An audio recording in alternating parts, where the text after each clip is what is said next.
Hello and welcome to a new conversation with Lisa and Carol. Today we're going to talk about the topic of narcissistic relationship, especially why empath kind of attract or the dynamic in between an empath and a narcissistic. They need us We need them and too. we need them too. I mean, oh wow. This one is really and like with me and Carol was just talking, like take a deep breath, here we go. But I've had more female narcissistic personality people in my life and she's had more male. Yes. So, do you want to go with how that's shaped you? Yes. So I was with a guy, and this guy I learned after about his narcissistic tendency. I want to use the word tendency. The It took me 3 months to kind of see the real dynamic.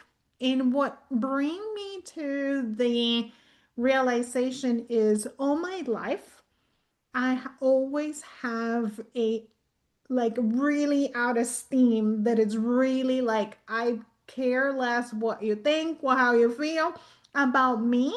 As long as I felt comfortable with myself, I was good. Yeah. So I started questioning myself and I was like, oh, we have a problem, Houston. So I started like looking into the dynamic and like the patterns behind it of like why this connection. In 6 months later, I ended it. Like I knew I felt into my like, oh, this is not it. But as I am healing and as I am self-discovering myself, what I learned it's a lot about the dynamic between an empath and a narcissist. And that's the reason why you said they need us and we They need need us. them. Yeah. The and something that it was really obvious to me, and this is my own experience. This experience, number one, teach me how to stand in my power. And when I was talking with my team of spirit about this and healing this, that's what they said. He was like, your learning was you standing in your power. And I did. I stand in my power. And even against religious programming, even against family, even against what I believe on the moment it was right. But I also, in my core, it was this is not right for me. So I put myself first. Yeah. My experience was a little different. I was born into a narcissistic family environment. So I had it from both sides of my family. Not they learned to be you know what I mean? It was a very much a learned behavior for them to be that way and to get things done. So and Carol knows, I hate that word that phrase, stand in your power, because for some of us, I'm not really saying I hate it. It's just a phrase that I feel differently because some of us was able to feel it. Mhm. Like every chance you got, there was somebody in our life that snuffed it out. So, but it was also part of my experience of who I am. And I didn't realize until I had gotten older and into a solid relationship with my husband how much I was controlled with that thought process. And they did. And it wasn't they took my power. They just never allowed me to have it. And it's like, oh, they get that taste of, I get to take it all from you and this belongs to me. And oh, I need more. So, and it's different. It's a different dynamic. But as I got older, I noticed my friendships in women had it. And I was like, oh, well, that's different. I never really looked at it from that perspective until I got there. And I really had to take that inner look of me of, this is not me. This does not feel right. So it was a very big lesson in discernment. Like I really quickly needed to feel what was right and what was not and be able to own that because that's the thing. And like you said, we got to fight against our programming, the way we were raised religiously, the way we were raised publicly, government viewpoint, everything. It all gets connected in our view and the way we look at life. I'm, you know, I am lucky enough that my adult children have relationships outside of the family, and now they get to come back and say, oh wow, we are so different. And everybody else looks at us. At the beginning, it was a little weird, like, oh, my mom's a little hippie-ish, but now it's like, oh, your mom wanted to give you your own thoughts. Your mom wanted you to have your own ideas. Your mom wanted you to be able to know your own discernment, to embody that, to move forward with it. And once they've gotten older and realized it, they're like, oh, we didn't need that narcissistic. We empaths do, but I really think as we're bringing in that younger generation and the energy is shifting, they don't need it. That learning lesson, that learning curve, like we did. What do you think there? I don't think so. And I think I'm going to be giving a little bit of what we're going to be talking next, and it's the cycle breaker, right? Yeah, the cycle breaker's next. I feel like our generation, it is here to kind of break those cycle, right? So the younger generation doesn't need to live They through never that. felt that frequency. They never had to live through that experience because we were breaking the cycles. Yeah, and cycle breaking is the next one. And boy, that we could Mm. talk for like hours with that one, Maybe guys. we will break it in a few parts, right? We'll So break it they, it into a few doesn't get parts, overwhelmed. but really, that has a lot to do with empathic energy, is cycle Yes. breaking. That is why we were born in that part, in that generation. So So, let's talk about that. There is a lot of theories out there, right? That empathy as an empath is a learning behavior, that narcissist is also a learning behavior. So I want to start with the narcissist, right? So I feel that can be a learning behavior, but I also feel and think that life as teaches. a protecting mechanism gave them that kind of behavior, right? Yeah. Because And what I'm, don't forget sometimes behavior like, oh, we learn it. Oh, if I yes, do this, that means I can get that done easily. Let's just go ahead and skip it. I don't really care if it hurts somebody else, blah, blah, blah. But then there's the other part that really they get it and they go, oh, I like this. They yes, like the field to take that away from everybody. So somebody could have narcissistic tendencies or somebody, that's the difference. And yeah, so it, different. there is a difference. Go Yeah. ahead, Carol. For me, there is always a trauma behind it. I feel that at the end core, there is a trauma response behavior. Most definitely. I also can feel sometimes like, oh, I love to play this role, right? Mhm. So, like, and then they feel that energy. But what I have noticed a lot is a lot of gaslighting coming from a narcissistic, right? The I Yeah.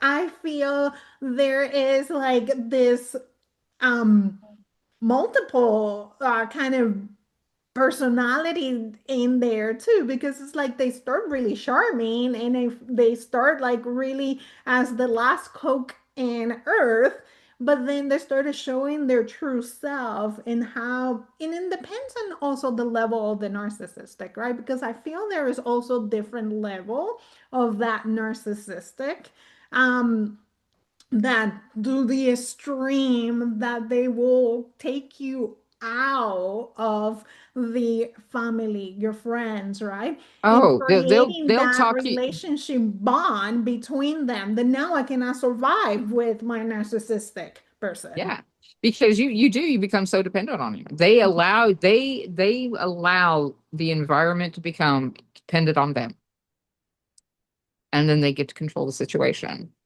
And when we're like that as empaths, as sensitives, as aware, guess what that does? It shuts down your nervous system. When you shut down your nervous system, you shut down your connection. We shut down your connection, you're not fully who you are. Correct. And it really, and I've always said it, the more you heal your nervous system, the more your abilities become aware and you're able to use them correctly in the way that feels right with you. And it just dampens everything you do. Yep. It It starts with the nervous system. and it does, but it for the way they react to you, for what they're doing to you, your body's over here going fight or flight. Here we go, and they're always constantly working, and they know how to push your buttons. They know how to affect that. With me and mine, it's like they know how to affect me in a sense that they already know that my nervous system carries so much more weight that if they put more stress onto my nervous system, I'll just shut down.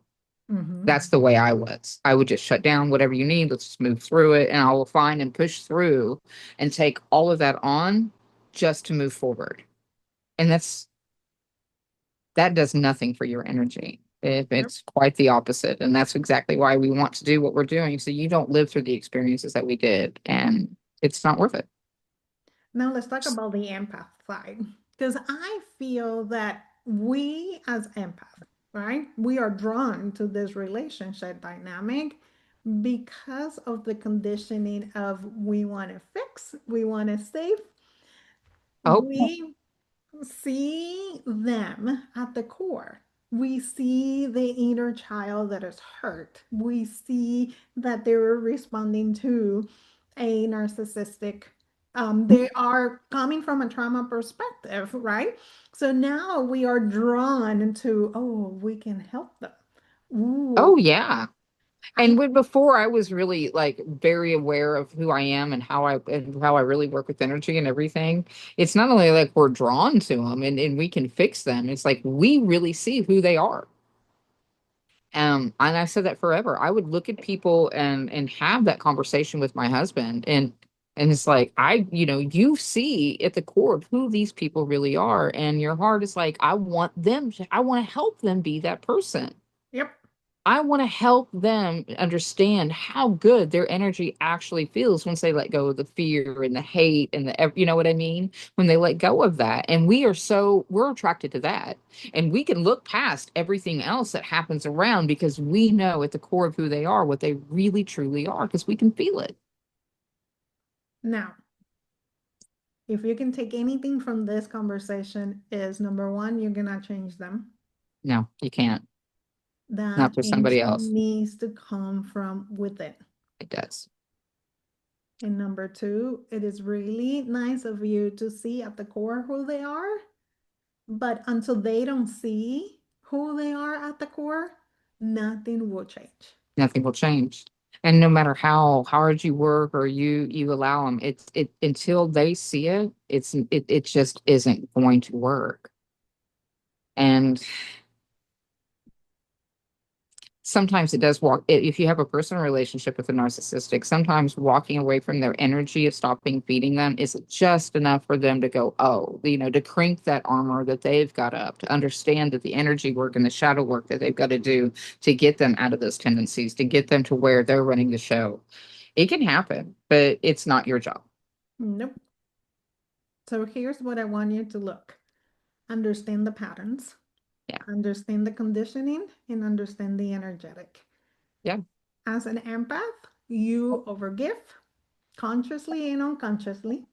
You people please consciously or unconsciously, and you take responsibility that is not yours to take. It's not yours to take.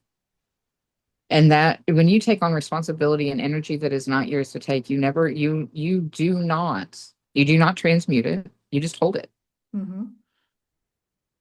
And So it can feel a really deep connection, but it is not a healthy connection.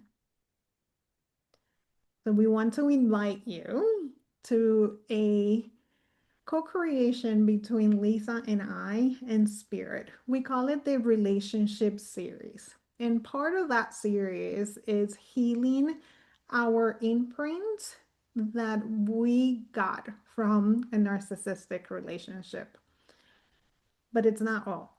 The first step is healing your relationship with yourself, then with others, then romantic, and lastly, we're going to help you let go of that relationship imprint pattern, whatever you want to call it, that you as an empath imprinted in yourself because of having a narcissistic relationship in your life. Now, some of you may think like, whoa, but I didn't have this experience, this timeline. You're a multidimensional being, and I'm pretty sure you attracted a narcissistic relationship, even Yeah. if you don't believe it in this lifetime too. Yeah. You have. And like I said, it's really hard to believe they're not all romantic, you know. They're not. And and sometimes people just have a hard time seeing past that they're not all romantic. So It can be parents, it can be a work. co-worker, Yep. it can be even a friend, you're gonna have a narcissistic relationship with. Yeah, it's true. So if the series resonate with you because you wish, desire to heal relationships with yourself, with others, especially narcissistic, look at the description. There is a link in there so you can learn more. Right. And until next time, everybody. Until next time.